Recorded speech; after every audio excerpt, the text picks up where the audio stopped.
now we're uncredible.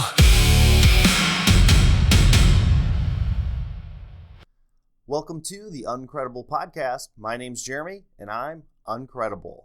Let's jump right into the Substack, and I have to, before we get into what we had this week and into what I'm hoping to have next week, kind of apologize. I didn't get everything out this week that I wanted to. We did have our typical Chapter 5 on Monday of the Uncredible, the book preview.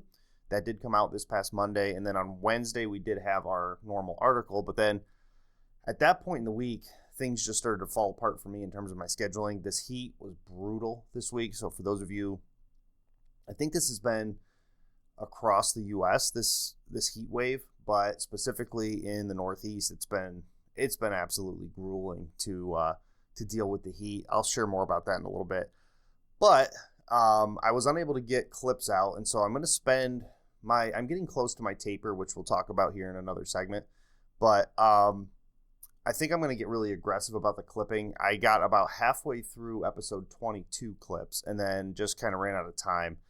It's been one of those weeks that's been tough, just trying to get things in order. I'm going to share a screenshot of my week of sleep because, man, I'm telling you, you might be able to hear in my voice. I finally got a good night's sleep last night, but, man, I have had a hard time sleeping because my air conditioner unit that is in my my bedroom it was clogged. I cleaned it out yesterday, but basically what was happening was at night when it was cooler and there wasn't as much sunlight, it would operate normally. It would seem like it was. I mean, one morning I came home, I was testing it. It was like 64 degrees. So my wife was sleeping fine at night, but then as it got hotter throughout the day, particularly on the front of the house, which is where the window unit sits, it would just start, I guess they call it power cycling, where it would overheat, shut down, and then restart. And that was blowing fuses. It was causing the AC unit to blow just hot air into the room. And so it would go from like 64 in the morning, getting close to 80 in my bedroom. So kept getting woken up. Just a real struggle this week to get any sleep. And I'm showing you this screenshot because, I mean, this is how bad my sleep was. I wear my watch all the time. So you can see on here that Sunday I had like 2 hours of sleep. Monday was a pretty normal day. I got 6.5 hours. That's pretty average for me. But then after that, Tuesday, 3 hours, Wednesday, 4 hours, Thursday, just under 4 hours. And then Friday, no data doesn't mean I put my watch away. I didn't sleep.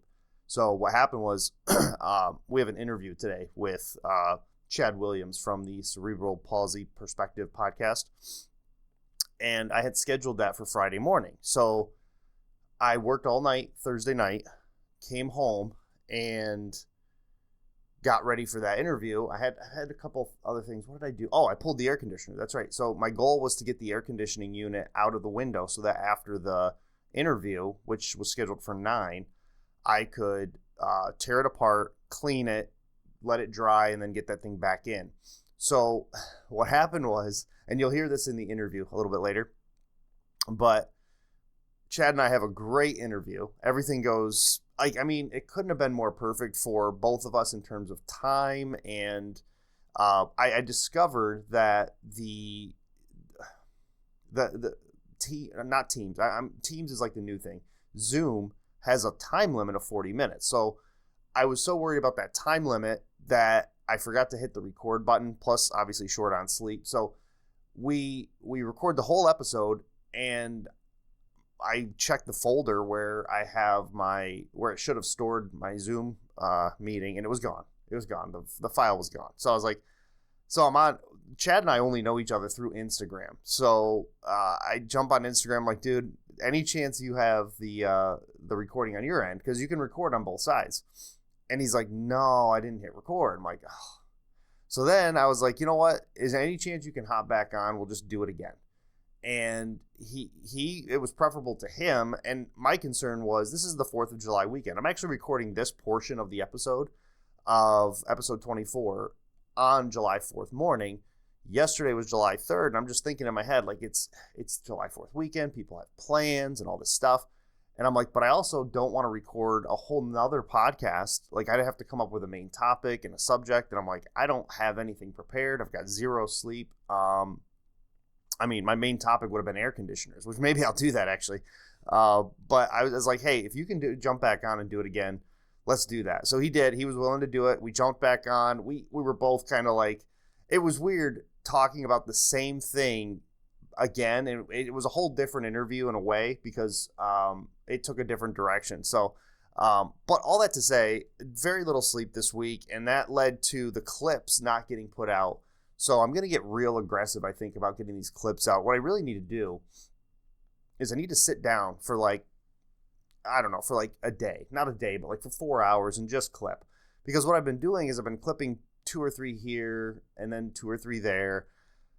And I don't get a rhythm. And for me, with any kind of like editing or computer stuff, what works for me is getting into that rhythm and then cranking things out. So that's what I need to do. So be looking for a lot of clips posts. And like I said, I don't email those. If you're subscribed to the Substack, which I highly encourage you to do, that I'm making it a point not to send emails with the clip post because those have already been sent out as original podcasts. But those are on there. And if you're on the Substack app, hopefully you'll start seeing those pop up. More importantly, they're going to start showing up on YouTube, and hopefully those clips will start circulating. People get more interaction on YouTube. So all that to say this, next week on the Substack, our article for Wednesday, our new article, which this is not a new article, by the way, but the article is called The Need to Be Needed. And this is a funny one because it probably should have ran last week. I don't know why it got out of order. This is one of my older articles that I wrote, I would almost want to say a month ago. I try to stay a few weeks ahead with these articles, and this one somehow got to the bottom of my list of like posts that I'd completed. And it's one of my favorite articles. And I actually had to go back and look at it again because I was like, let me make sure I remember what this is about. And one of the headings in the article is called Random Acts of Cruelty.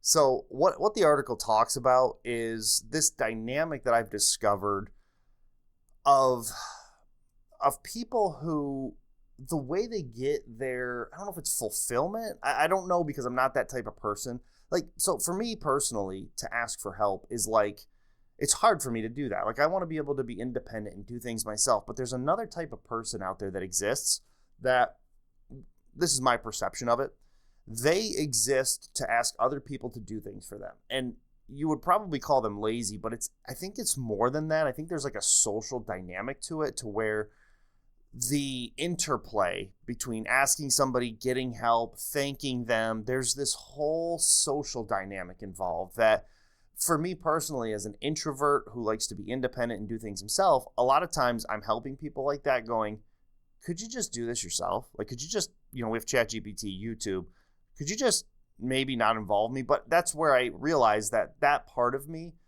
isn't an unwillingness to help, but it's more of like my introvert side. Like, I would rather just not be having this social experience at this time. So I wrote this article, The Need to Be Needed, because there are some people who have this perpetual need to get stuff from other people and then want to be needed. And so like I called it Random Acts of Cruelty because it's like they will try to do things that, let me give you an example. These people will bring you a cake and you didn't want a cake, okay? But it's their way of keeping the relationship door open so that they can get something else in the future. And so, so like I called it Random Acts of Cruelty because it's one thing to be willing to help, but it's another thing to try to get people to help you by, offering them something that they didn't want in the first place. So anyway, this article is called The Need to Be Needed. It goes along with another article I wrote called Being the Jerk. So check that out. That'll be on the Substack next week. And then we've got our Uncredible, the book preview, chapter 6, coming on Monday. And then hopefully I'll be dropping a whole bunch of clips from past episodes. I'm trying to track the 20s with the original. So like right now I'm working on episodes 3 and 4 as well as 22, 23, and this is episode 24. So I'm trying to get the clips. I figure for the next 20 weeks or so, which will be basically the rest of the year, I'll be putting up clips from 2 different episodes, an earlier and a later. And then hopefully by the end of the year, we'll have all the clips up and I'll just be clipping the most recent episode each week. So check that out. That's what's going on the Substack. And then what I want to do before we get into our weekly update, we're going to start a new, not really sure I would call it a segment, but for the next, 15 songs? Yeah, so for the next 15 weeks, I'm going to be debuting one song from the album I've created using Suno, which is an AI music generator. It's really cool. Check it out. I'll have a link to my page on Suno where you can listen to this whole album already. Basically what I'm going to do is I'm going to be debuting each song from the album, The Uncredible. And I think it's going to stick with the 7 songs that I have. And then I actually have a remix album that has basically a slightly different version of the same song. So the way Suno works is you dump your lyrics that you write into this song generator, and then you kind of give it a command as to what you want it to sound like. And then you start tweaking that command until the song sounds right. And I mean, listen, I've been listening to these songs that I created myself on my runs. It's fantastic. If you listen to music on your runs and you're having a hard time, here's the thing. When you run, 50 miles a week, which I'm in the 40 to 50 range right now, you're out there for a lot of hours. And you can listen to podcasts. That can get old real fast. And you can create playlists. And we have an unlimited ability to access all music of all kind on Spotify or Apple Music or YouTube, or does YouTube Music is that a thing? So I don't know. I use Spotify and Android, so judge me all you want. But even that, it's like sometimes it doesn't fit your mood or your mindset. No matter how many playlists you have, sometimes you're just like not feeling it. This allows you to create songs that you can listen to like on your runs, and you can download them. I think it's like $8 a month to create, but you wouldn't have to pay if you don't want to. If you're just using it for yourself, you wouldn't have to pay them. I don't think. I don't know if you can download your own songs that way. But anyway, using Suno, I've created an album called The Uncredible, and then there's a second album called The Uncredible Remix. And what I'm going to do for the next few weeks is just release one song at a time. We'll post it on Instagram, Substack. You can listen to the whole album on Suno right now. So if you want to jump on there, the link will be in the description. But I'm also going to be releasing, hopefully, I'm planning to get these to release on Spotify and all those places too. So hopefully in the next few months, you're going to start seeing these songs pop up on your social media as well. But with that, let's debut the first song. And this, you've already heard a portion of this. This is, I've cut part of this out for the intro to the podcast. So here is the debut of The Uncredible, the opening song for the album, also called The Uncredible.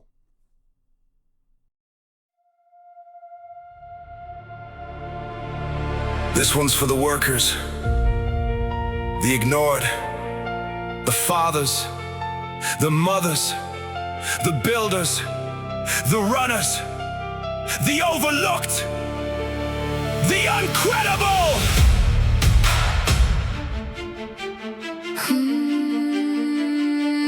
Top of the class, master's degree, didn't mean a thing when we hit the real world. They told us education was the answer, then laughed in our faces and made us prove ourselves every day.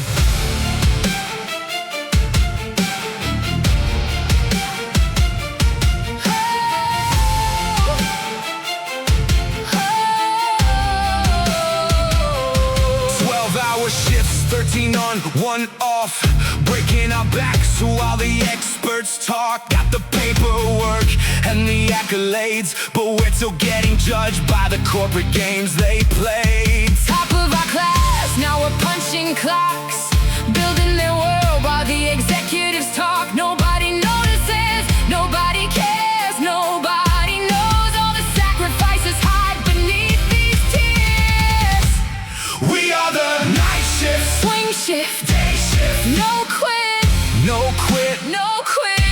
We are the night shift, swing shift, day shift, no quit, no quit, no quit. Building their world while they talk about us, talk about us, talk about us.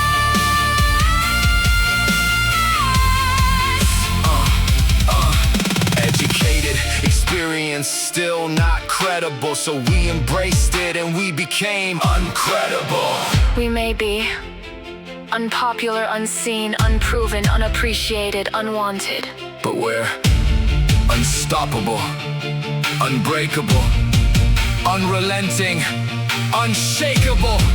We are uncredible! We are the night shift, swing shift, day shift, no quit, no quit. no quit, We are the night shift, swing shift, day shift, no quit, no quit. no quit, Building their world building their world. while they talk about us. All they talk about us, Educated, experience, still not credible. so we embraced it. Now we're uncredible. All right, that is the debut of the Uncredible, the first track of the album, the Uncredible, and just a couple of notes from the lyrics to that song. I started it out for who this one was for, and I really wanted to set the tone for those people who are just forgotten people. I regret when I look back on this, writing this song, that I didn't put the truckers in there, because those are just another one of those just overlooked group class of people that we rely on them, and if they weren't there, we wouldn't be able to do it. But basically, this group of people who are uncredible, they don't get any accolades, but without them, we couldn't survive. So started it out that way so that people knew that this whole album, this song specifically, but this whole album is for them. This is, you look at musicians, they're not us, right? In general, it's tough because certain musicians are, but the ones that you're listening to on Spotify who make their living off of music and music videos and acting and things like that, they're not going to work the same way we are. In some ways they do go to work in their own way, but it's not the same. Like, look, I would assume if you're a musician, you're living out your dream and your passion. For those of us who are incredible, we're living a life of necessity. This wasn't our dream for ourselves. This wasn't our vision. If we could get paid to do what we love, we would do that. And the fact of the matter is, other priorities have made themselves crush dreams that we may have had, or hopes, or lives that we wish we would have had. We have other lives, and those lives are not, it's not what we would have wanted, but it's not that we hate them, and nor that they're not respectable. It's just the simple fact that it's not what we would have wanted. And so it's to the people who are pushing through that monotony of everyday life and also trying to, like, on the side, do some incredible things. And so I really wanted to set the tone for the album and this song specifically by just explicitly saying this album, this song is for those people who are just doing every day. You're staring blankly at your life and going, this is not what I had imagined. And yet, got to keep going. And so it goes on. The first verse, I talk about top of the class, master's degree, didn't mean a thing when we hit the real world. That was very personal to me because that was my reality. I got a master's degree. I worked. I got the experience. I did everything I was supposed to do. And then I get out into these real world jobs, and you get the tip of the hat when you're in an interview, like, oh, good job. But even in my field, it didn't matter. It's like you did all this work, spent all this money, took all these loans, got all these, check boxes, and it didn't matter. You get to the workforce and they're like, okay, you got a degree. That's cute, right? It's like when you were in high school, it's like, oh, you got to go to college. What college are you going to go to? And this sort of thing, with this expectation that there's a job at the end of the rainbow, and there's not. There's just not. And some people would say, like, I listen to a lot of Caleb Hammer, and he would say, well, you picked a stupid degree. Valid, but also that wasn't part of the, conversation. It was like, what are you going to go into? And you go back to, I'm in my 40s now, but you go back 20 years, you weren't going into, the same types of things weren't emerging that actually emerged today. And so, some people got lucky on those bets of going to college, but most of us basically got screwed with all this debt, and we pay it, with interest back to the government or whoever the lien holder is. So then I go on to talk about 12-hour shifts, 13 on, 1 off, breaking our backs while the experts talk. And basically there are people in leadership and in management of these companies that, separate from their position, they're not more qualified. They're just regular people. And a lot of times the people under them are more qualified, but they just didn't have the friend, or they didn't have the opportunity or whatever to get into that position.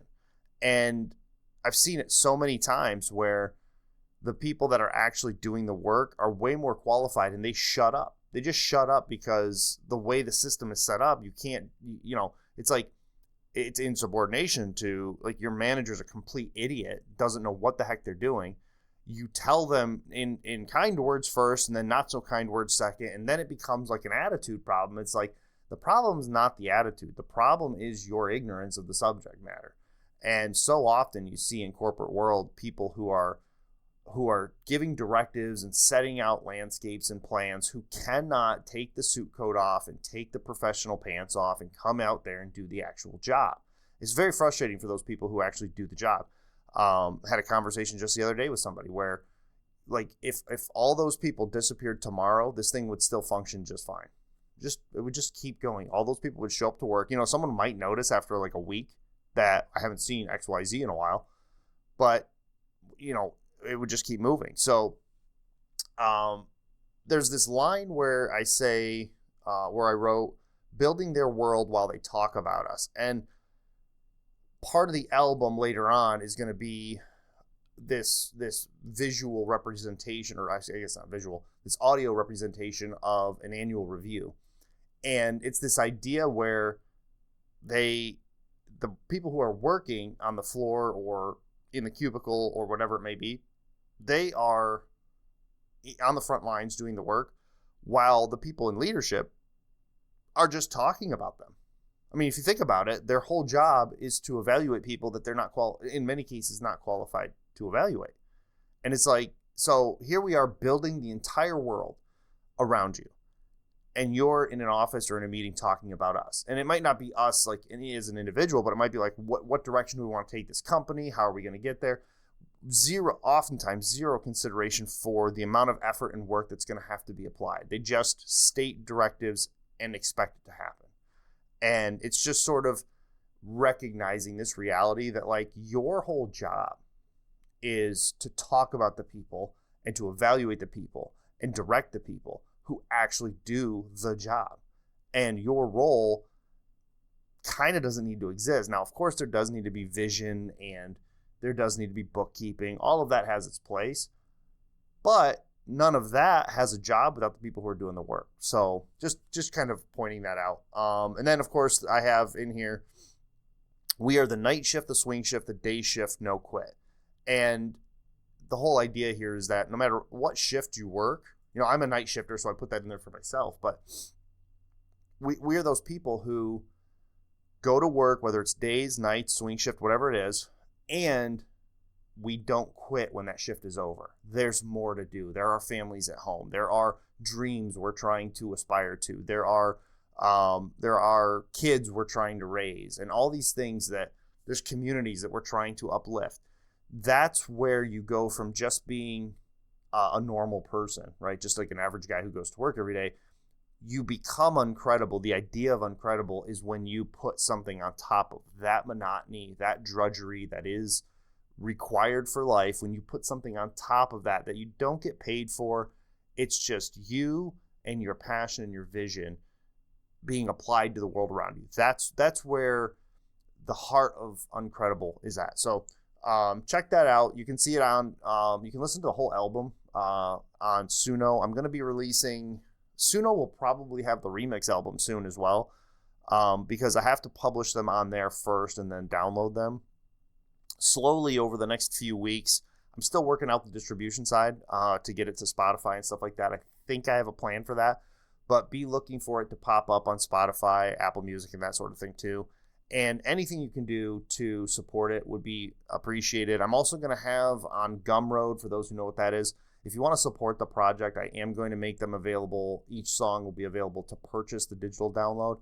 I already have it set up this way on my own Spotify. You can download songs and allow local files to be played through Spotify. I'm assuming that's true of Apple Music and YouTube Music as well. But if you want to get it into Spotify before I get it distributed through Spotify, that would be the way to do that, and you would support the project. What I'm doing right now is like $2.99 for each song. You get the song forever. You download the file. It's yours. Or the album. I don't know what I put the album at. I'm still building it all out. So check it out. I'll have links in the description. So let's jump from that into our weekly update. And week 6 of marathon training. This thing is flying. I'm not sure where I got the math wrong on my weeks, because I thought I only had 8 weeks for marathon training. I was doing some counting, and I'm not sure if I skipped that first week or if I wasn't counting the end of it for a taper, but it looks like it's going to end up being like a 9-week marathon training. But we're heading into the halfway to the holidays marathon, which is in Johnstown, Ohio. It'll be our first Ohio race. We're going to do 2 back-to-back races. We're going to do Johnstown, Ohio marathon, followed the very next week, actually 8 days later, I'll be going to Little Miami, which I'm not sure if that's an official town in Ohio, but we'll be driving back out the following week to do a 10K. And then I'm researching and trying to scrape money together for one more Ohio race. My last Ohio race, which I should have actually ran a couple weeks ago, that got canceled. It was the Heat Wave half marathon. So I'm looking for a half marathon in Ohio that I can run between August 2nd and end of October. And there's one I'm looking at very closely. I think it's in Cleveland. It's a Rock and Roll Hall of Fame half marathon, and that's pretty close to where I am, so that would be an easy drive. And I think time-wise, in terms of where it is between now and the Marine Corps Marathon, I think that's not a bad place to slip it in there. But I'm trying to find a half marathon in Ohio. Any suggestions? I'll take them. So, but week 6 of training, I'll tell you, running in this heat was not fun. I went out on Saturday for my long run, did another 17. There's a route that I'm doing that has a lot of elevation. I think it's at like 3,000 feet of elevation. It's a road run basically. And I run all the way to the end of this one street in my town, and then I run back. And I went out, I think I left at like 10:30, which is just a fool's errand on these hot days, because you don't get home till like 2 or 3 in the afternoon when you do that. I guess it was probably about 11 when I left, about 3.5 hour run. And it was hot. But the neat thing about it is the first time I ran this route, I almost didn't finish it. I think I mentioned this a few weeks ago. I called my son, and he was at camp, so he wasn't able to come and get me. So I just had to walk the last few miles, but I did it. So it was like, okay, now that I've accomplished it, we keep going. So then on my birthday, there's a huge hill in the middle of this run. So I just ran that hill for my birthday to try to get used to running that.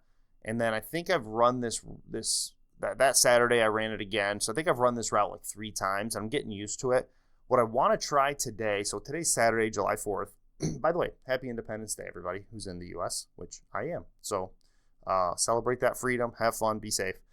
But today or tomorrow, whenever I do my long run, I'm thinking about taking a flatter route just to see if running that higher elevation route has given me some leg stability for a longer run that's flat.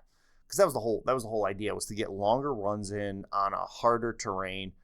Then when I get to the next marathon, it won't be as bad. That was my whole theory. Well, I'm going to test that out, because with this being week 6 of a 9-week training, this will probably be my last really long run, and I want it to be a quality run. So anyway, last Saturday we did 17 long in the heat. Sunday, I've been doing this for the last 3 weeks, where I run 17 miles on Saturday, and then I follow it up with like a 6 to 7 mile run on Sunday. So like no break between it. I actually felt pretty good last Sunday. Did 6.8 miles, no problem. Then the heat wave hit. And Monday was the beginning of this like muggy, hot, sunny, just, and I was excited for it, because one of the things that I take pride in is, ran all winter. My lowest temperature that I have on record this year is -4. I swear I had a -8 in there somewhere, but it might have been at the end of 2025. But I have a -4 degrees is my lowest, and I'm chasing a 94-degree day. I'm sure I'll get it, But this week we didn't get there. We got close. We got in the high 80s, low 90s, like 91, 92. But man, the humidity was just unbearable. So Monday, I was excited to go out and run in this heat. I get out there, and I don't think this has specifically ever happened. So I've had moments where I had to go to the bathroom, and I walked home and called it quits. Sometimes I go home, go to the bathroom, and then just run it. Get back out there and run it. This time I ate. This is always a bad idea, but I ate beforehand, and this was after my first. Mondays are tough because Sunday night is my first night of work, so my sleep already is compromised a little bit. But the understanding in my mind is if I eat it on Sunday and don't sleep too much Sunday into Monday, my week will start off, I'll be tired and it'll go fine. Well, I get out there to run in this heat, and initially I felt good. I get 2 miles in and I'm like, okay, we're cooking, literally cooking. But then I took a gel, or I ate a Rice Krispie treat or something. I don't know. I ate something, and I just started to get that like dizzy feeling where you're just like, man, this is brutal. And so I felt it coming on. So I started chugging my electrolyte drinks. Like I was trying to like, maybe I'm not taking in enough fluid. So I started putting that away. I drank way more than I should have in terms of like the distance I was going to run. I had 2 500 milliliter bottles, and I drank one whole 500 milliliter at the 2 mile mark. And then I was walking. I was kind of like pacing myself. And I was like, I don't think I have it today. So I literally called it. I called the run. I stopped my watch and walked 2 miles back. I didn't even log the 2 miles back because I couldn't run. Like I suppose physically I could have ran, but I could feel myself literally like hitting a wall and just like falling apart. So walked home, did two miles on Monday. Tuesday, Wednesday, Thursday, I quit putting in my notes. It was a hot one because they were all brutally hot. But Tuesday was a good day. I got 9 miles in, felt good. Wednesday we did 7, and then Thursday, I showed you guys my sleep a little bit earlier in the episode. By this time, the sleep problem was getting I was feeling the effects of the sleep. In fact, I got 9 hours of sleep last night, and I'm still kind of like, ugh. So I was like, you got to go home and get some sleep. So I went home, didn't sleep great on Thursday. And then yesterday, I already described that day, had the interview with Chad, and then had the second interview with Chad because I forgot to hit record. And then my dad texts me and says, hey, can you come look at a car with me? Because they're looking at buying a car. He also had a few projects that he needed me to work on as well. I had to move an air conditioner for them. And then he's tearing apart his old Ford, and he's just doing like a water pump. But there was one on the fan hub.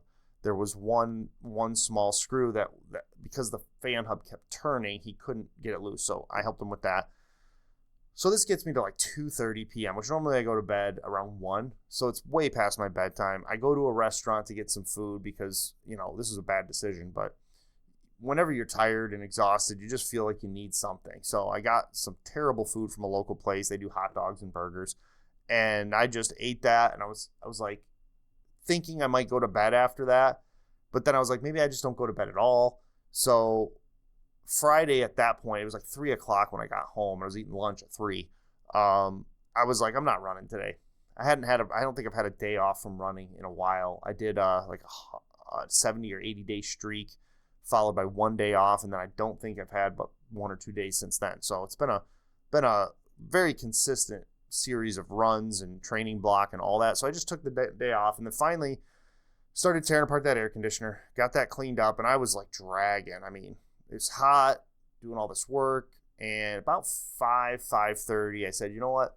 I need to get to bed. This is ridiculous. So I took a shower, cleaned up from working on the air conditioner, didn't run on Friday, woke up this morning around 4 a.m., July 4th, and came in here. So it's been a rough week in terms of the training. I would say the first half of the week was pretty good, minus that Monday run, which was just me. I think that was my first real hot run.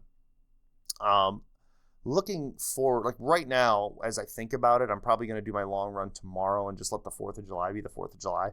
The weather's supposed to turn pretty nasty here too for a couple hours here in the afternoon. So might just push the long run to Sunday and call that good. Maybe just do a few today. So, but that's where we're at. Marathon training week 6, heading into week 7.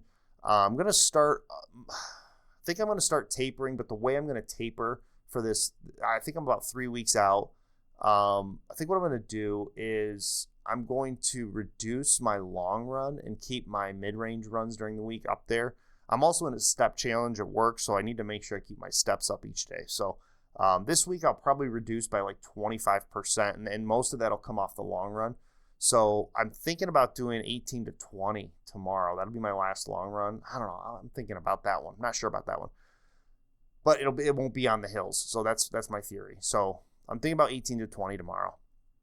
Or today if I get out there. And then next week, going into the end of the training block, I'm going to drop by like 3 miles each week. So that's the plan. My only takeaway from this week's weekly update or marathon training, whatever you want to look at it, my takeaway is you have to sleep. You got to find a way to get sleep. It's hard when you're on night shift for me specifically with this heat, but you got to find a way. So that's going to be a priority for me this week. I'm basically going to focus on getting these clips out and getting my runs in and letting that be the whole thing. So that'll be my next week.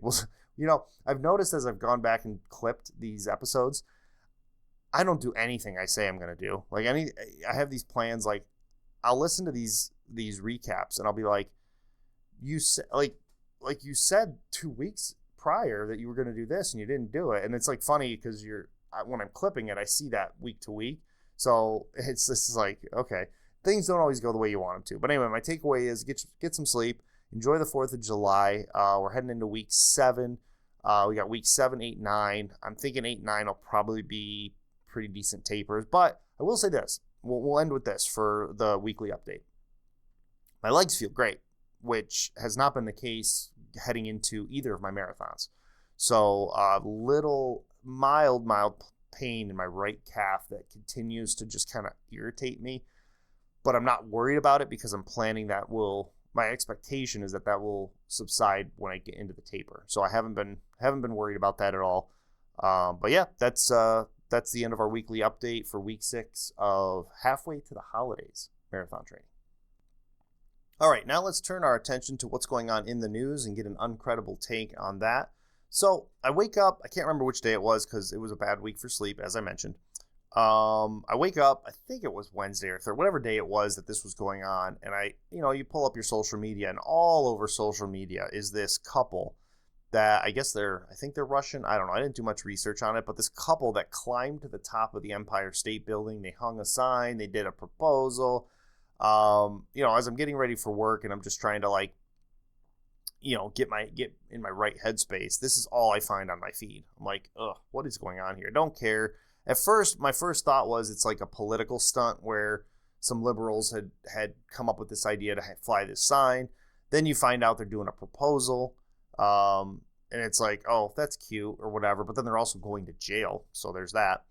And then they get out. I think they got out of jail the next morning. So anyway, this couple climbs. They do these climbs where they do these high risk climbs. It doesn't look like they use any support. And they're a couple, so they enjoy it together. And they do, like, I saw one clip of them doing the Hollywood sign in California. They do this all over the place. And I was like, oh, that's cool that they do that together. It's kind of weird that they want to do the Empire State Building. And one of the things I noticed was it must have been happening live when I pulled it up. And one of the newscasters was like, how did they get up there? I've been to the Empire State Building and you can't just get access to that level and et cetera, et cetera. And I was like, they probably just climbed, but I guess you can't. I don't know the structure that well. And they literally had this like, oh, how'd they get up there? Oh, what happened? And initially I was like, was it really that hard? You obviously can get up there. Like, there's obviously a way to get up there and you just have to get in there with it's probably a secure door or whatever. But as climbers, I would assume that's not a difficult task for them to even do from the outside of the building. So anyway, the next morning, I realized I was reading articles about it. I was showing somebody at work who hadn't even heard about it, what had happened, and trying to find pictures. And I skimmed through an article, and I find out at the end of the article, they're pushing. They have a documentary on Netflix, and I was like, oh, okay, this was just a publicity stunt to push their Netflix documentary and get more views on that. So it's like, we're doing a short in the news today because, I mean, I could probably talk about the Iran war every single week because that's not going anywhere. Talk about a forever war. That will forever be done and not done in my lifetime, probably. It'd be interesting we should start taking bait. I wonder what Polymarket says in terms of the betting market on that, on when the actual Iran war will be over, because it just continues. But this was one that popped up. It was kind of unique. And I was thinking about it, that is anything real anymore? Like, is anything that we post on, that you see on social media, is any of it real, or is it all performative? It's like, I get on here, I just I write notes throughout the week, and then I just read it and talk about it and whatever. That's about as real as you can get. But I'm like, why is everything a stunt to sell something? It's like, it's hard to believe anything anymore. And, you think that, I guess for them as a couple, it's romantic to have them do their proposal up there, but that all had to have been planned. Like, I highly doubt that she was unaware that he was going to propose, and even more so when you start thinking about the logistics of it. They got let out the next day, and this one newscaster was like, oh, how did they get up there? Well, they probably just slipped the guy $1,000. They were probably all in on it. Like, it was probably like, yeah, we'll let you up there. We'll fly helicopters around. It's like, it seemed like it was all set up to generate this media, blitz for this thing. Is what it seemed like to me. So it really was just a publicity stunt. Would have been cool if it was a real thing. But then when you think about it, the news and social media and all those helicopters and all that stuff would not have been around for it. My guess is they let the city of New York know. Probably the city of New York said these would be the consequences. They probably had a legal team involved, and they did the math on it. And they said, you know what? We'll probably go to jail for a night. We'll do this whole spectacle. We'll get a ton of likes, a ton of views. We'll let a couple news agencies know about it so they can fire up their helicopters and be there. It's like the way they presented it on at least the news feed that I saw, it was like, shock, look at these people. Who could have known? You probably knew 3 weeks in advance and you just planned it.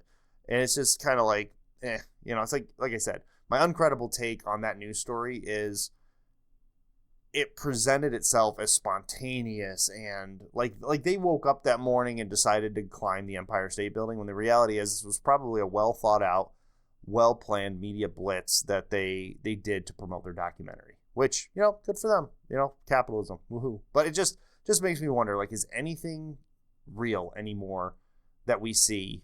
I think about like what I do with this. One of my goals was to have no cut scenes. Now I do, like, between each segment, I do take a drink. I'll walk away for a minute. Sometimes I'll see a cat in the window. Like, one of my cats will start meowing in my window, and I'll let him in, and then I'll come back. But in terms of, like, I don't do cuts. I don't really plan it out. I just think we need more of that in media altogether. So if nothing else, hopefully I provide that. But yeah, my uncredible take is like, man, nothing seems real anymore. Like, everything is a reality TV show, and it's not actual real representation of what's happening in the world. So, and what does that say? What does that say about us as people, that we have to put something out there that's not us in order to gain acceptance for someone we're not even actually, like, we're putting on a performance. Like, what does that say about us as a society? It's sad. But yeah, thought that was an interesting story. Cool that they did it. I'm sure it was a great experience for them. I'm sure they made a lot of money, and I'm sure their Netflix documentary has done very well this last week. So yeah, cool story. Yeah. I wanted to keep the news segment short today because for our main topic, we have our first official interview. Technically, the first interview was with my son after the Winter Warrior half marathon back in January. But this is my first actual attempt at an interview for this podcast. Now, I did an interview with Daryl Perry a couple weeks ago on his podcast, but we were using his technology for it. So this was the first time that I hosted an interview for this podcast specifically that will air on this podcast. And my guest was Chad Williams. of the Cerebral Palsy Perspective, which is a podcast that him and Daryl both co-host. And, you know, I've become really good. The terminology is weird. I think I can safely say with these two, we've become pretty good social media level friends. Had great conversations with both of them. Really appreciate their story. And, you know, the way I've come to connect with these guys is through the running community. And Chad and I talk a little bit about the running community. But Chad and Daryl are doing the same thing with this very specific niche of they both have cerebral palsy. And I mean, such a great cause that they're supporting and promoting their podcast, which we'll throw in as the podcast feature this week as well. I've featured them a couple of times, and I can't say enough how important it is to check their podcast out. And the reason for that is, you know, Chad's motto is doing hard things my way. And I love that because he has a very unique situation and a very unique set of challenges. But he doesn't use that as an excuse to get out of doing hard things. Instead, he uses it as the reason to do hard things his way. And it's a universal message because we all have challenges that are unique to us that we have to overcome. And there is no cookie cutter method. You know, everybody, there's coaching and there's tips and YouTube videos on how to do this or how to overcome that. But the fact of the matter is, each one of us is going to have to tweak and tailor that for our own unique situation. Now, their situation actually has a title, a name, a diagnosis, but we all have a very unique situation we have to struggle through. And when I talk to them and when I've listened to some of their podcasts, it's fascinating to me how the mental process of them going through these steps is very similar, in fact, identical to the way I overcome. So like their method for doing hard things and overcoming and achieving might be different than mine in terms of like what I actually do, but the mental and the thought processes and the emotional challenges and the difficulty that comes with it, that is identical. And it's just so relatable. So Chad and I, we sat down and we talked about his upcoming 5K. So he is running it's called the Doing Hard Things My Way virtual 5K. That's coming up, I think he said at the end of August, first week of September. I'll double check that. I'll have all the dates and links in the show notes, but he and I sat down to have a conversation about that as well as how we connected. And he and I connected through that Winter Warrior half marathon. I'd encourage you to go back and listen to some of my episodes on that. That photo behind me, I hope it's in camera right here behind me, is the reason I have that photo is because Chad was in a private group on Facebook, happened to find it when he was looking for his own photo and sent it to me. And that's really the beginning of how I got connected to Chad Williams and Daryl Perry. And their podcast, the Cerebral Palsy Perspective, started right around the same time ours did. I featured their podcast. I think I might have been in episode 2 or 3 of mine, and they were just starting off. And Daryl has done all kinds of podcasts, and he's got tons of episodes. So yeah, I mean, it was a good conversation. Really appreciate Chad coming on, not once, but twice. So I shared this at the beginning of the episode. I'll share it again here. We did a great interview, did the whole thing, and there's a 40-minute time limit on Zoom, which I didn't know about. And I was so worried about that Zoom time limit, and I was kind of watching for it, that I actually, so I have Zoom set up to record automatically. And when I clicked in, I share this story again in the interview, so I apologize for the repeat. But when I jumped in to start the meeting with Chad, I got this error that said, oh, your mic or your camera might not be working, blah, blah, blah. So I stopped the recording and I went in and just double checked to make sure it was recording properly. And about that time, Chad popped in, I admitted him to the room, and I was going to hit record right then, and I did not do it. So as we're getting towards the end of the the end of the interview, I start getting kind of nervous because I don't see anything that tells me I'm recording. What I do see is a countdown for 5 minutes left. And so we rush through the end of it, we get it done, and Zoom just cuts you off. I mean, it literally just, the feed ends. It's done.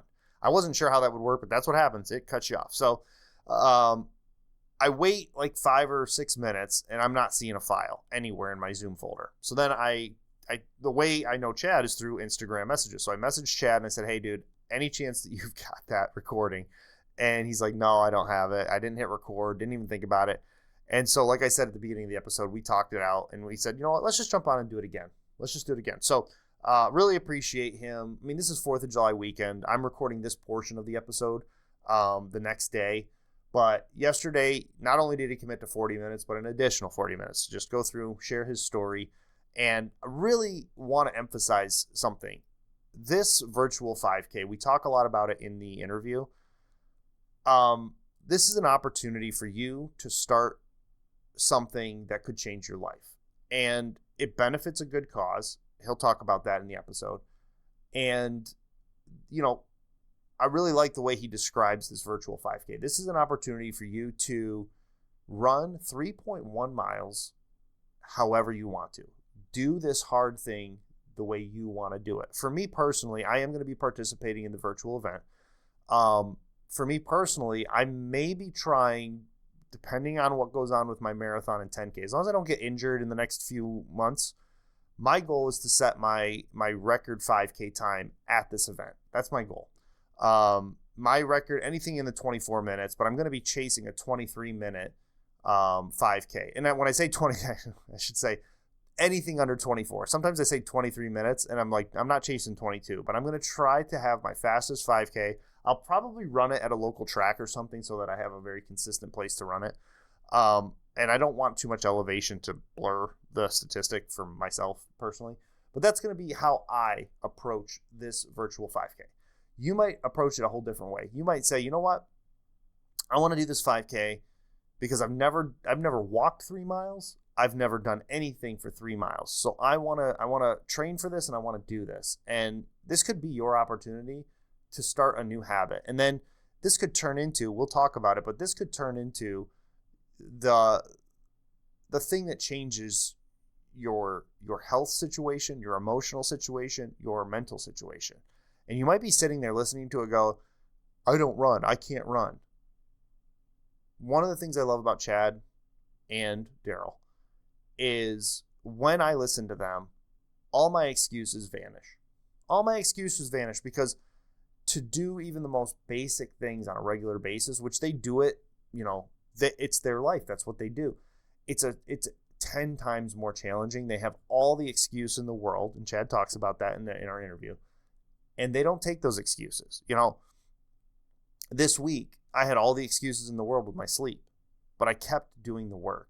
And he and I will talk about it in the interview, but all you have to do is start and keep going, and it can change your life. And so I want to encourage you that this would be your opportunity to sign up for something, be a part of a great community, support a great cause, and start doing something for yourself that can really benefit you and then ultimately become a part of a community that is just absolutely amazing. So here is my interview with Chad Williams, the host of the Cerebral Palsy Perspective and the host of this Doing Hard Things My Way virtual 5K. I am here with Chad Williams, and we just recorded a whole episode where I, in classic fashion, did not hit the record. Actually, I did hit the record button. You know what? This is fun because a lot of times this happens to me where I have to realize that the name of the show is Uncredible. So I had to share this, and I actually shared this in our interview that we just did. But another thing I learned from that Buffalo Marathon was as I'm walking past these people with this quad problem I had, I realized that I had never noticed those people. And so I had to go, you know what? I'm not the fastest racer here. I'm wearing an Uncredible shirt at the race, and here I am doing it. So we do have the recording button, and I'm telling you, when this thing started giving me a countdown, that's when I noticed, and I thought, wouldn't it tell me it's recording somewhere? But I'm like, well, it's nice that it has a countdown. But now we're recording. Here we are. That's all right. So I wanted to let's start. I decided we'll just start at the end, work our way back. Let's start with the race that you have coming up because I'm really excited about it. And I didn't get a chance to say I am going to participate in the virtual event. A funny story there. I get a bonus in March. every year from my company. It depends on how well the company does it. And so what I did this year was I told my wife I will carve out a certain amount, and I did just like you did. I carved out a bunch of races for the year, and that was it. And I wasn't going to do any more. And so when I saw that you were doing this virtual event, I was like, well, I got to come up with something. And my mother-in-law, who is the most generous person I know, and doesn't always send me money for my birthday. It's just, it could be a random gift, it could be a shirt. She sent me $50, and I knew exactly what I was going to use it for, and it was going to be your race. But let's pick up where we start, kind of ended, and talk about doing hard things your way, and talk about this virtual event, how you got into it, and what the story is behind it. Sure. So doing hard things my way is a brand that I started back in 2022 when I started my running journey. But Gary Whelan is a participant on American Ninja Warrior at the time. He was in the finals portion of the show. He'd been watching him for weeks, and he got to this one element of the show where he's running across this log roll, and he's got a prosthetic on his leg, the lower part of his leg, as a result of an accident that he had. So he goes across this log roll and loses his balance, and so he's laying on a rolling log. He's hanging on, and there's a platform on the other side that you should land on when you run across. Well, somehow he finds a way to sort of pull himself up and use his other leg. It's hard because it's rolling. His foot is like on the prosthesis. It's sort of caught on the end. He finds a way to push off and sort of launch himself to the platform, and the place goes nuts. It's out on YouTube. You can Google it, Gary Whelan. It's one of the greatest things I've ever seen. But one of the things I noticed was he had this particular logo on his shirt and on his prosthetic. Adapt and Overcome Apparel was this brand that he had started. I followed him on Instagram. He followed me back. And at the time, I was working through a Spartan journey that I had started as somebody that has cerebral palsy, that was working through a tough moment. I wanted to sign up for this Spartan. So he started following me, and it ended up, he asked me if I wanted to be an athlete for his Adapt and Overcome brand. And so I had to come up with a logo and a slogan. And, through working with an artist company and talking to my other friend, Daryl, that has cerebral palsy, I came up with doing hard things my way. And that ended up being a slogan and a brand through Gary Whelan's Adapt and Overcome product line. And so that's how the Doing Hard Things My Way brand started.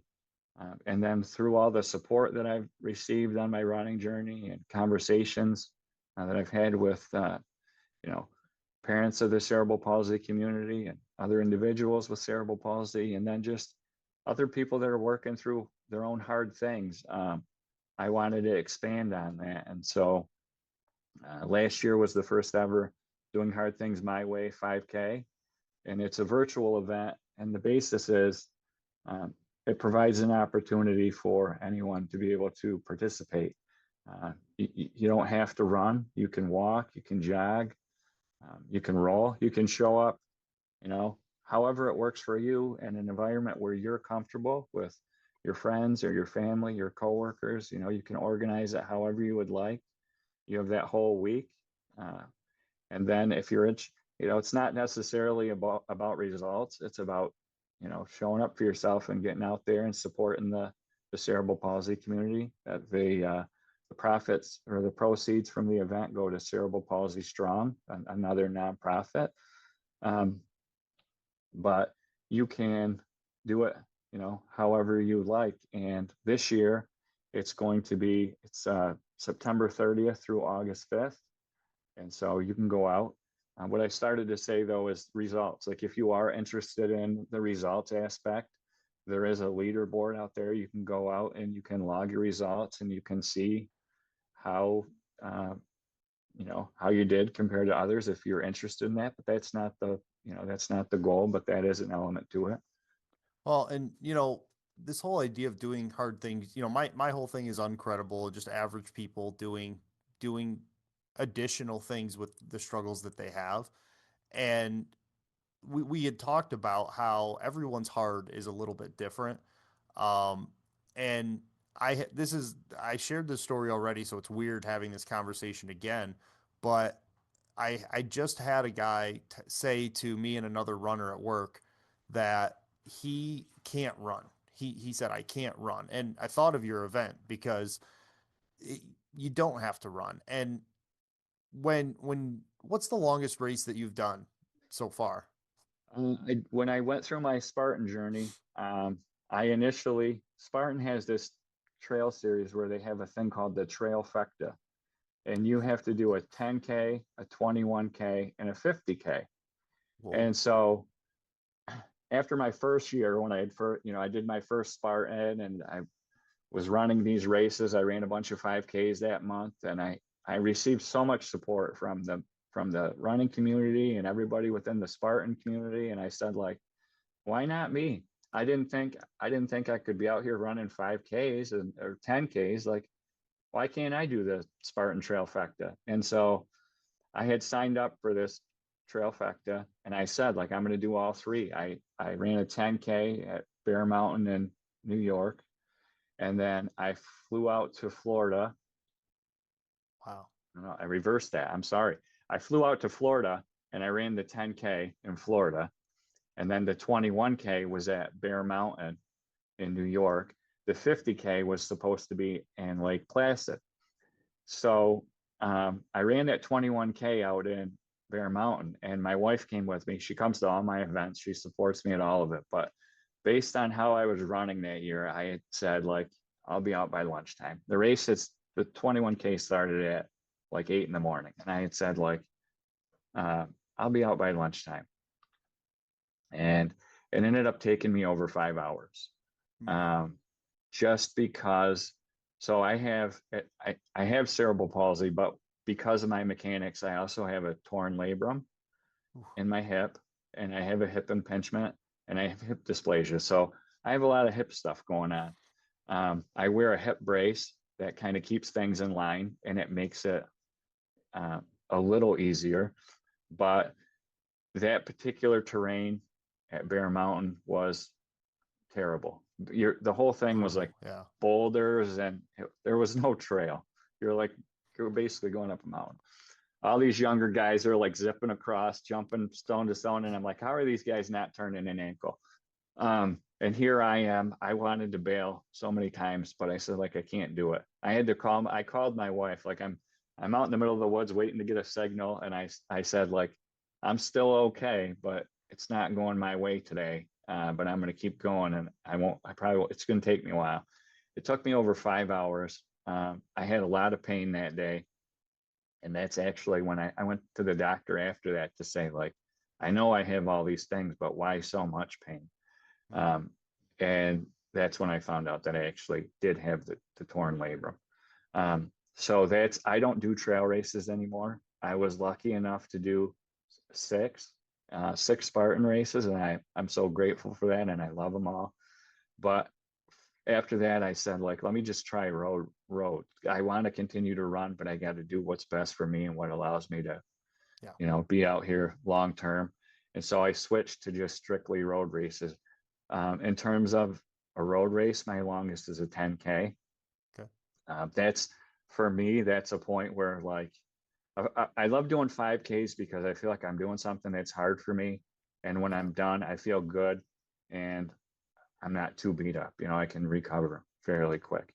When I do a 10K, it takes a decent amount out of me, but it's still, I'm able to do it. So 10K is my longest now.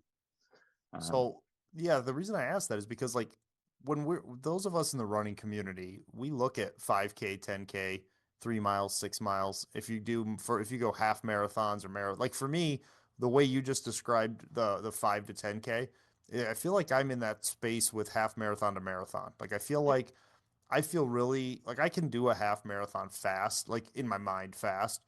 But when I get into this marathon distance, it just keeps reminding me that, and it's like, but what I mean to say here is that those distances for the average person, not even with any condition, to say let's go run a mile is impossible. And Yeah. so like this virtual event that you're putting on, just being able to complete 3 miles or 3.1, whatever the 5K official distance is, that could be one of those accomplishments. You know, we talked about getting into running, and that could be one of those accomplishments that get you started on this road to running. I know for me, like I started running on my own for health. And Yeah. then this coworker of mine who's 67, well, he was 66 at the time, he said, "Have you ever thought about running a half marathon?" And I didn't know, I had no running, this was last year, I had no running knowledge. I didn't know what he meant. And he said it was 13 miles. And I was like, "Oh, I've run a couple teners, you know, on my practice runs. So sure." So I was like, "But I don't really want to pay to do that. And I don't really want to do it." And then he said, "Well, why don't you do the local 5K?" And I said, "Okay, yeah, I could do that. That's right up the road." I think it was $25. You get a shirt, and it supported that particular event, supported a local running group. So I went and did it, and I remember finishing, and I wasn't going to win. I wasn't running for speed. I just wanted to do a race and do the bib. And I remember at the end, this was such a small town thing that the prizes were like pies and cookies. Yeah. And I remember walking away thinking it would be kind of nice to get a medal, but that specific race kicked off this series of like doing the races, where for me, I probably would have quit running last year if I hadn't had that motivation. And this race could be that for somebody else. It could be that first accomplishment. Yeah, I think that's part of it really. For me, when I decided to do this, the first Spartan, I was working through a hard moment that I wanted to sort of pull myself out of, and I had signed up for this Spartan and worked with a trainer, but I wasn't a runner before that. And I was lifting weights and working with a trainer, but so the obstacle part was fine. But then he's like, it's a Spartan, but it's a 5K, so you got to run. And so we did some like running around the streets around the gym, but I said, like, let me just sign up for a 5K. But knowing that my mechanics are different, knowing that I run a little differently than maybe somebody else, I was nervous to do that. Like it can be hard for somebody to put themselves out there to sign up for an event where there is that big crowd of people, and you maybe worry in the back of your mind, like how you're going to be perceived. There's some doubt there. And so I signed up for this 5K anyway to get ready for the Spartan. And it was one of the best things I ever did for myself. The community was so supportive, and they were just amazing. And that ended up being like the launch pad into my whole running journey. I continued to do 5Ks every month from there. But I needed that first one. And so you're right. Maybe this can be that first one for somebody where they do have maybe a little doubt, or they're nervous about trying, and this is their opportunity. And it's one of the things about it. It was created so that everybody can have a chance, regardless of what you're Yeah. working through. It You can do it your way. And so Yeah, I I love hope. it. Yeah. It's a great first step for people, and it supports a good cause, which um, you know, we talked about doing hard things your way happens to be with cerebral palsy. That's your challenge. And but you talked about how running kind of got you out of a bad place, just the exercise of running without races involved. And we can't downplay the advantages. That's been my story too. I was 247 pounds, sleep apnea, depressed, working nights, and I said I had to walk. I got to walk. And I had shared with you that that's kind of how I ended up in the Winter Warrior race, because when I first started, I started in the dead of winter, and my hard at that time was walk 1 mile in the snow. That was what was hard for me. And every time I went out there to walk, it was like I accomplished something, and it was hard. Nobody else walks in the winter. And I kind of lost that for over the course of like 5 or 6 years. And so the whole reason I ran in the winter was just to get that back. But running has its benefits for us as individuals, and you specifically kind of talk about how it helps you, because you'd shared that it if you don't use it, you lose it. Absolutely, yeah. So the whole reason this journey started was with COVID. I had been working out with a trainer, lifting weights and things.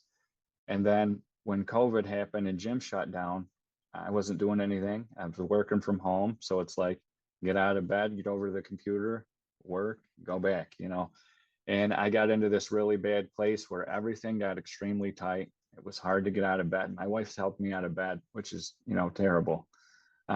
Just bending over to brush my teeth, I felt it all the way up my back. And I went to see an orthopedic specialist, and he had said, like, your spasticity is some of the worst that I've seen. Like, you're going to have to do something here. You're either going to have to go to physical therapy, or you're going to have, you got to find something if you want to have a quality of life. And my brother runs, I can't think of the word now, Ironmans. My brother runs Ironman events, and he had been training for one, and we'd been talking back and forth since I was going to the gym too. And I wanted to go watch him, but at that time I couldn't even go watch him because I couldn't ride in the car for that long because of how bad my spasticity was. It was too painful. And so he sends me a video. There was a video feed, and he sends me the feed, and I'm watching him cross the finish line. And I'm like, all right, I gotta find something like that for myself.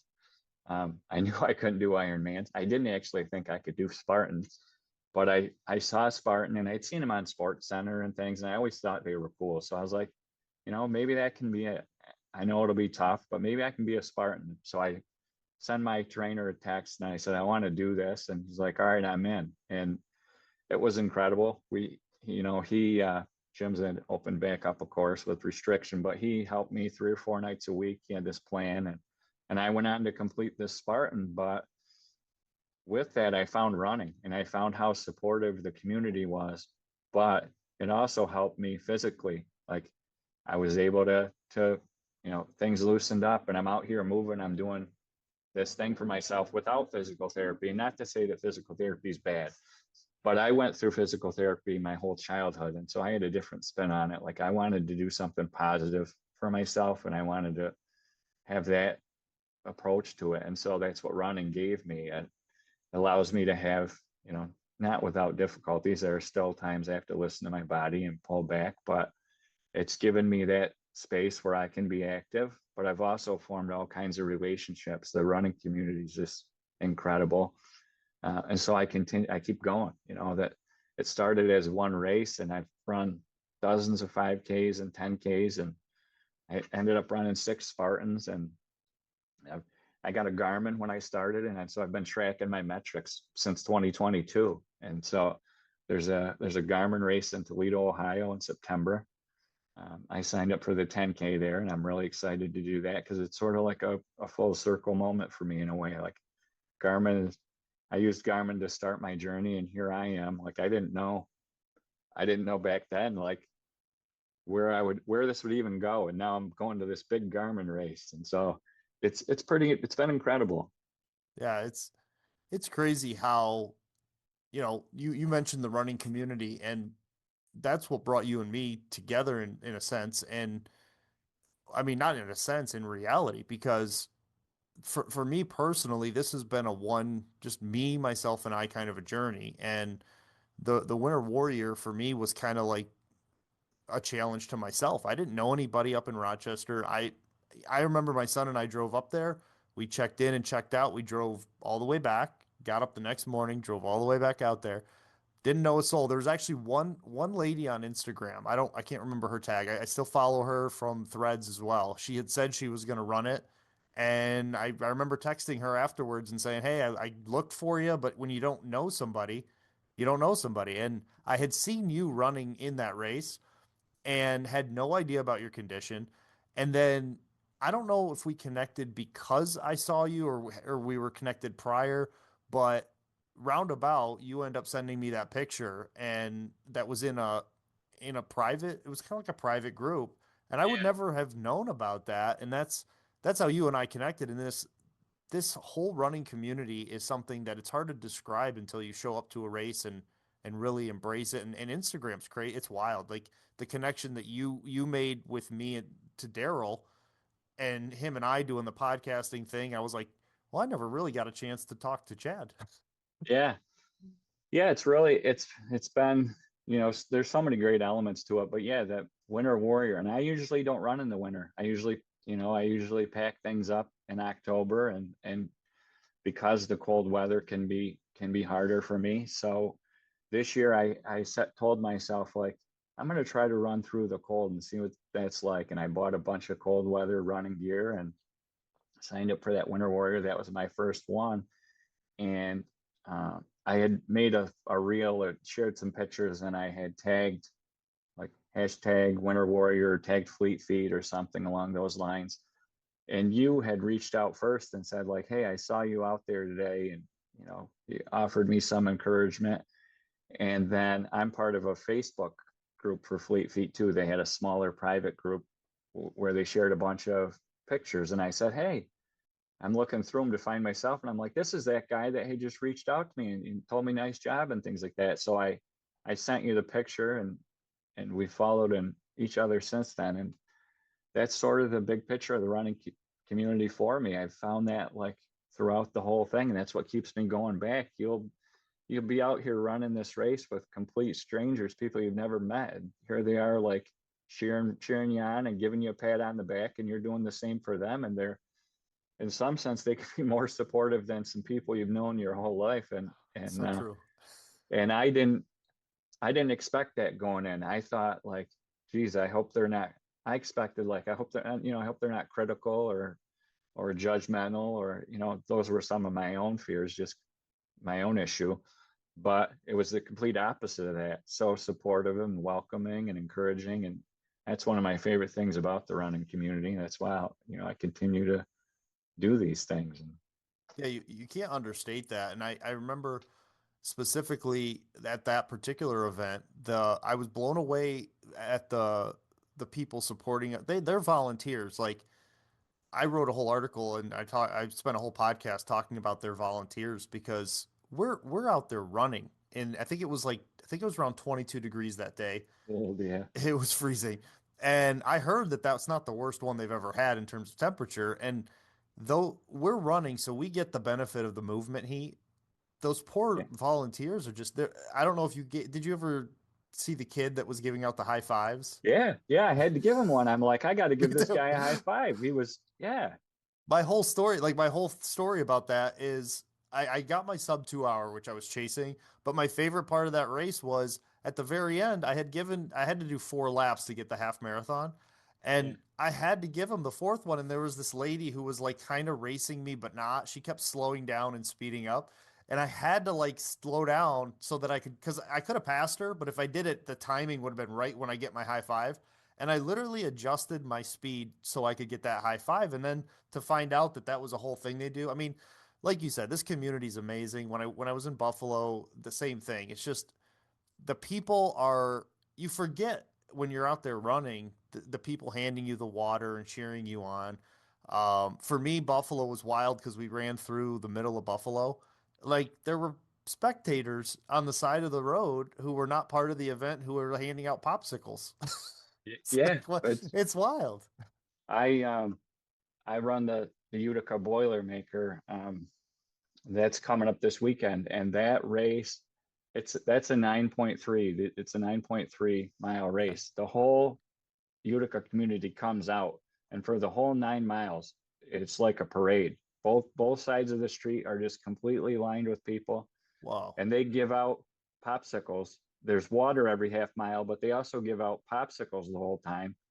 There's porch parties and bands and things. It's incredible. That's wild. I did that 2 years in a row, and this year, through sharing my story and all the different things I've done, I actually have led a group of employees through a training program, and Awesome. they're going to run the 15K version of it this weekend, and I'm running the 5K, but I'm holding the finish line tape for the 15K, which is Nice. like going to be pretty amazing. I'm really looking forward to that experience. But that, when you talk about the community and the way that they come out, I think, of that race too, because it's the first time I did that. I'd never seen anything like that. Like the whole community literally comes out to support the runners. It's It's special.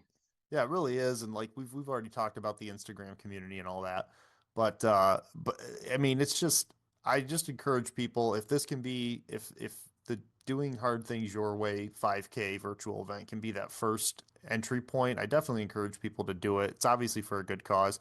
Are you able to see right now like how many people have signed up, or do you just find that out later? Because like, can you tell right now if you're Oh having a yeah, better sign I up have this year? I have access to the full dashboard, so I can see who signs up, and it's hard to say right now because I'll tell you, last year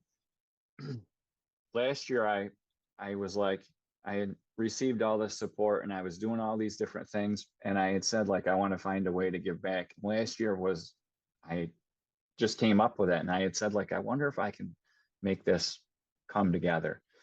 Um, and so I did it very last minute last year. I only had a month. And within that month, there were over 60 participants, and it raised just Nice. over $2,000 for Cerebral Palsy Strong within a month. Um, this year, we started much earlier. I reached out and said, like, I want to bring this back. I want to see what we can continue to do, how we can continue to give back and encourage people to get out there and show up. And so it's hard to tell right now because this year it's going to be August 30th through September 5th. So there's a much larger window. Last Yeah. year, the whole thing came together literally in a month. Oh wow. So I had reached out to Cerebral Palsy Strong. They had followed my journey from the moment I ran that Spartan. Wow. I was sharing it on Instagram, and they're like sharing me in their on their page, and then people are reaching out. And so when I first thought about giving back, I said like Cerebral Palsy Strong is a nonprofit and a community that's followed my journey from the beginning. And so I reached out to them to say like, I want to do this and I want the proceeds to go to your nonprofit. What are your thoughts? And we put our heads together, and we were able to put the event together quickly, and it resonated, and 60 people signed up. But with more time this year and some different elements to it, we're hoping that it'll be bigger this year, and from there it's hard to say what'll happen. I'm going to continue to do what I can to support and encourage others and put the message out there, and I hope it'll continue to grow. But we're very early in the process, I'd say, compared to what we did last year with putting it together. So Well, hopefully, I I it'll. I, I hope we can spread the word on it. I'm excited about it. I'm like I said, I'm going to participate in it as well. The timing for me is quite perfect because my next marathon is I've got a marathon and a 10K back to back. It's not my wisest life choice, but that's what's happening. I'm doing two races in Ohio, a marathon followed by the 10K, and that'll be August. The 10K is August 2nd, and then I have from there until October, the end of October, for training and recovery. And this race falls right in the middle. So going out there and being able to throw that in there is going to be quite perfect for me time wise. So I'm going to be pushing it. I appreciate what you're doing with it. You and Daryl have been, we talk about the running community, and I forget that we're both a part of it too. And so, you two are really pushing it, and I love what you guys do with cerebral palsy. And I'm it's I look at it and I want people, and I think you're the same way. I want people to look in the mirror, and I've heard Daryl say things like this too, and say, I can do more. It doesn't have to be as good as someone else, but it can be more for yourself. Yeah, So, absolutely. and I think challenging people to do that, and anything that's better than yesterday is fantastic. So, Yeah, just finding ways to show up for yourself, and so many things can blossom from just that one moment. I when I signed up for that race back in 2022, I was like, I'm just going to do this for myself. I need to show up for myself and sort of find my way back. And now I'm here with so many things that I would have never seen. It would have been so easy to probably just fold. Yeah.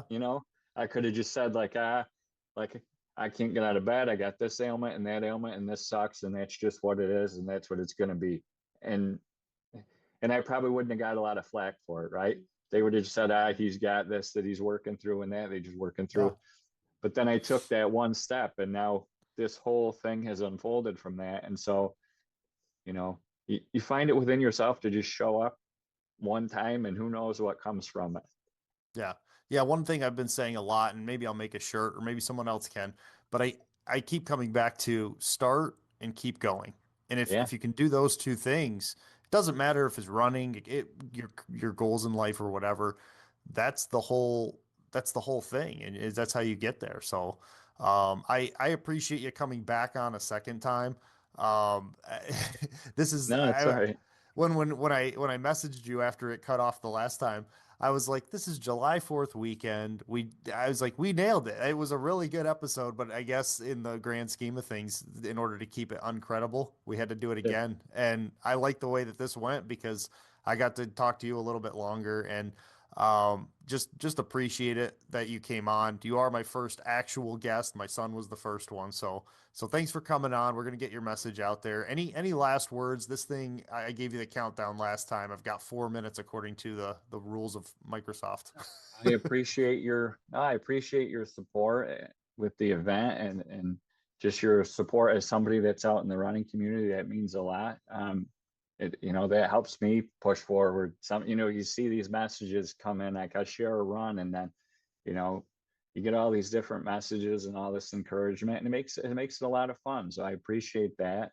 And I appreciate you, participating in and sharing the 5K.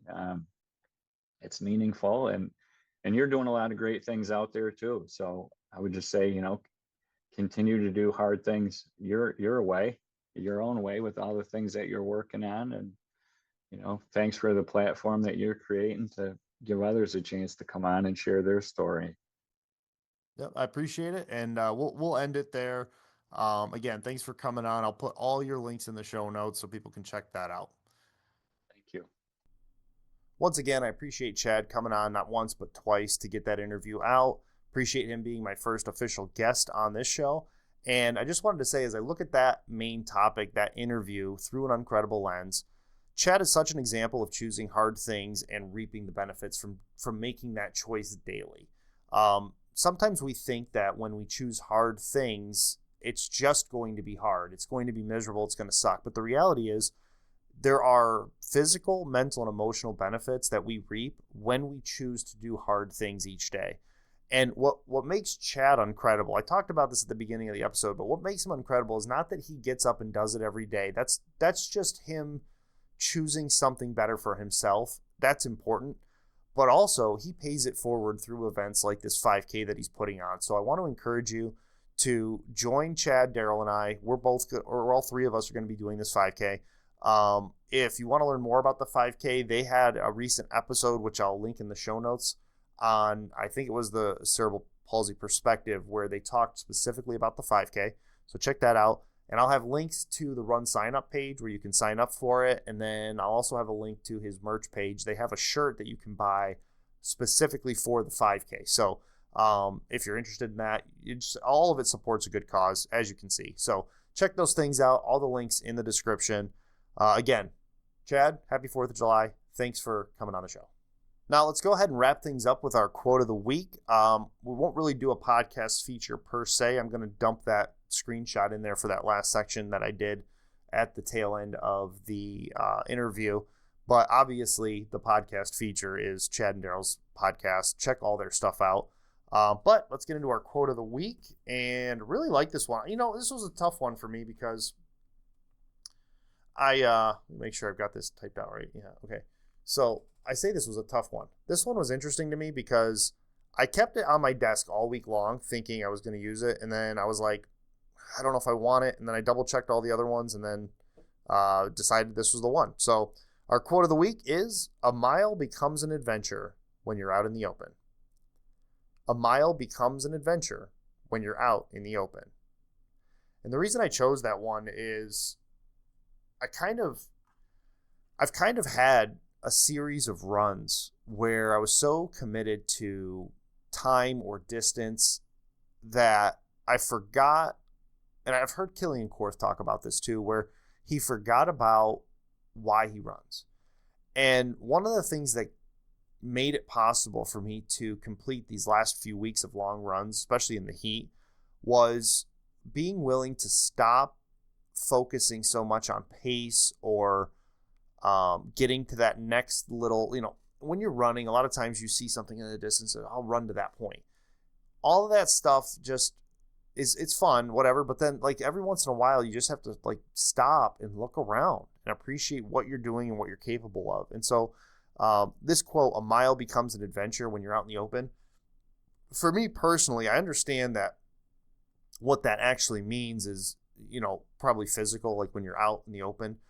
But for me, it's more of a mental freedom when I allow myself to strip away pace and training block and all that stuff and just go for a run. And sometimes it's even like getting rid of where I want to turn around or what loop I want to do. When I just go out there with no plan and no purpose, that's when I feel like running's an adventure. Something I've been putting off, and I'll probably start doing this after the marathon, is I've been putting off every time I run over there's a couple bridges on all of my runs that go over top of railroad tracks.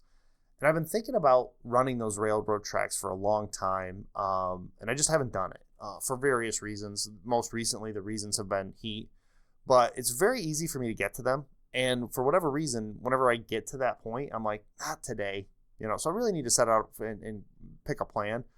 But part of the thing that kind of makes me nervous about doing it is that there's no ending. And that is a little bit scary because there's something about the mental action of turning around in a run that feels like you gave up. And like when you don't have a set point to turn around. And the thing with the railroad tracks, I researched them from like Google Maps, and I was trying to find like, what would be a good loop? Or with railroad tracks, you really can't do that. They go forever. Like they just go forever. And so, they don't, but they make one giant, like the loop they make is like giant. So I thought it would be a good way for me to like kind of pre-practice trail running too. I don't do any trail running yet. And at least the terrain would be less flat and perfect as the road. So I thought I would try that, but I just haven't done it. But when I read this quote, "A mile becomes an adventure when you're out in the open," the times when I felt like I was on an adventure were the times when I had a plan and I said, you know what? Instead of turning right today, I'm going to turn left. And immediately my pace disappears, my marathon goal, all that disappears in my mind. And then I'm just kind of like having fun. I'm just out there, doing it. And it really does, like when you allow yourself that freedom to just get out in the open, whether it's open in terms of like your physical or you're opening up your mind to just being free from all those things that you have set for goals and expectations, and you just go and enjoy it. That's when running and walking and all this stuff becomes an adventure. And I thought it was appropriate this week because, I'm recording this at the very early morning of July 4th, where in the United States of America, we're celebrating our freedom.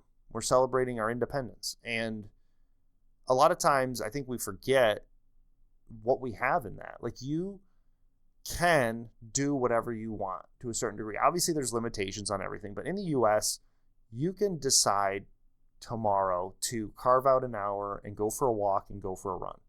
And like I said before the interview, and I'll close the episode because this kind of seems like the theme for this episode. At any moment, you can start and then keep going, and it can change your life. And I would encourage you to do that. It might be like, look, here I am doing episode 24 of a podcast with my first interview, however bumpy it was getting that recorded. And all I had to do was start in January and keep going. And there's been weeks where I was like, I don't have any content. I don't know what to talk about.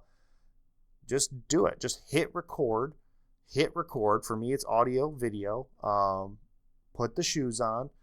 It might be get the gym membership, go out the door, put the gym clothes on, whatever it is, just start and keep going. And that really will change your life. But as we celebrate freedom and independence, you're free to do that. You're free to enjoy it. You're free to have a healthy life. And we live in a world where that's possible. So as you're celebrating this weekend, enjoy your family.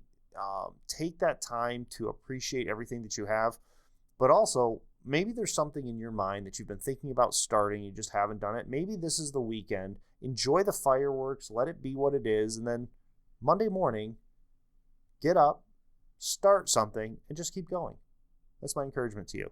All right, let's close things out. As always, thanks for listening and subscribing to the Uncredible Podcast. What I meant to say was thanks for listening and watching the Uncredible Podcast, but I messed it up when I was reading it. Remember to subscribe to the Substack at uncredible.me. Like I said, a lot of content coming. Some of it's past content, but some of you haven't even seen that old content. A lot of you haven't seen that old content. So that'll be coming out. The clips will be coming out. Maybe they'll be a little bit more digestible for some people, but uncredible.me. Like and subscribe on YouTube and Spotify. I say this every week. I don't even know if people get to this point in the episode, but it's important that you not just watch. If you enjoyed the episode, do the extra step of hitting the like button and subscribing, because that helps this information get out further to the interwebs or YouTubes or whatever. So if you're just watching it and then on to the next thing, it doesn't tell the algorithm that anyone cares. So, and also, I don't think I've ever said this. Leave me a comment. At this point in the process, I comment on everybody. If you have a question about my running, if you have a thought about something I said politically or religiously, any of that stuff, feel free to jump in. I'm starting to do interviews. So if you're interested, if you're a runner, if you have a unique job, if you resonate with the song that we launched today, any of that, feel free to comment. I'll respond to it, and maybe I'll have you on the show. Who knows? We'll see. Also, for Uncredible merch, check out merch.uncredible.me. I am itching for a new Uncredible shirt. This one that I'm wearing today, it's like my favorite but most disappointing shirt, because I wish so bad that I had gotten this color in the higher, the premium shirt. So I've said this before. I have 3 shirts that I got the active t-shirt, but it's like, I think it's like $30. I know it's like $30 on Redbubble to get that premium shirt, which is expensive. Okay. I admit it's expensive. But those shirts have held up so well. I mean, I'm over a year now. I'm sure I'm over a year now on those purchases. And those shirts look great. I still run in them. I run in them for every marathon that I've done. I'm going to continue to do that. But this one is like the cheap 100% cotton one. It's fine, except what I've noticed about all these shirts that I've purchased, they fade just a little bit to where I'm like disappointed. Where the other ones, the color is like, I don't know what they do, what's different in terms of like the iron on or the press or whatever they do. But for the other ones I have, it's like, it's just as vibrant and bright as it was before. And these ones just faded a little bit. This one would look great on that premium t-shirt. So I might be getting a couple more. I'm in a steps challenge at work. So the last time I bought shirts, I bought all the shirts with the money that I won from work in the steps challenge. So I'm hoping to win that again and get more shirts. So hopefully we'll be seeing more merch. But I'd encourage you to go on there. It supports this. I only get 10%, but you're also supporting. I use Redbubble. And I've never mentioned this before, but they support local creators as well. So the people who are printing this stuff, they're small shops that they have networked through Redbubble. So you're kind of helping the community as a whole. So if you're interested in it and you want to support it, do it. Get on there, purchase some stuff. And if you won't want to spend a lot of money, but you like the episode and you want to support, we have stickers. This is my last one that I have that's not placed anywhere. But any one of the logos that I have, I'll do it this way, I guess. Any one of the logos I have, you can get a sticker and just throw it on your car. I took one of them and put it on my car bumper. Has a chipped paint. I put it on there. Uncredible. It's great. Yeah, so for Uncredible merch, check out merch.uncredible.me and follow me on Instagram at Jeremy Lundmark. Or if you use the Substack app, you can follow me there too. It's at Jeremy Lundmark. Those are the 2 primary social media platforms I use. I'm on Facebook, but I don't use it that much. And I haven't gotten into the TikTok thing. So those are the 2 places. All my runs, sometimes I forget to put them on Substack, but all my runs end up on both of those platforms. So if you want to follow my process, see what I'm doing on a daily basis, check those out. And as always, thanks for watching and for listening. And remember, stay uncredible. We are the night shift, Swing shift, day shift, no quit, no quit, no quit. building their world while they talk about us. Talk about us, talk about us. We are uncredible. We are the night shift, Swing shift, day shift, no quit, no quit. no quit. We are the night shift, Swing shift, day shift, no quit, no quit. no quit. Building their world Building their world. while they talk about us. All they talk about us. Educated, Experience, still not credible. so we embraced it. Now we're uncredible.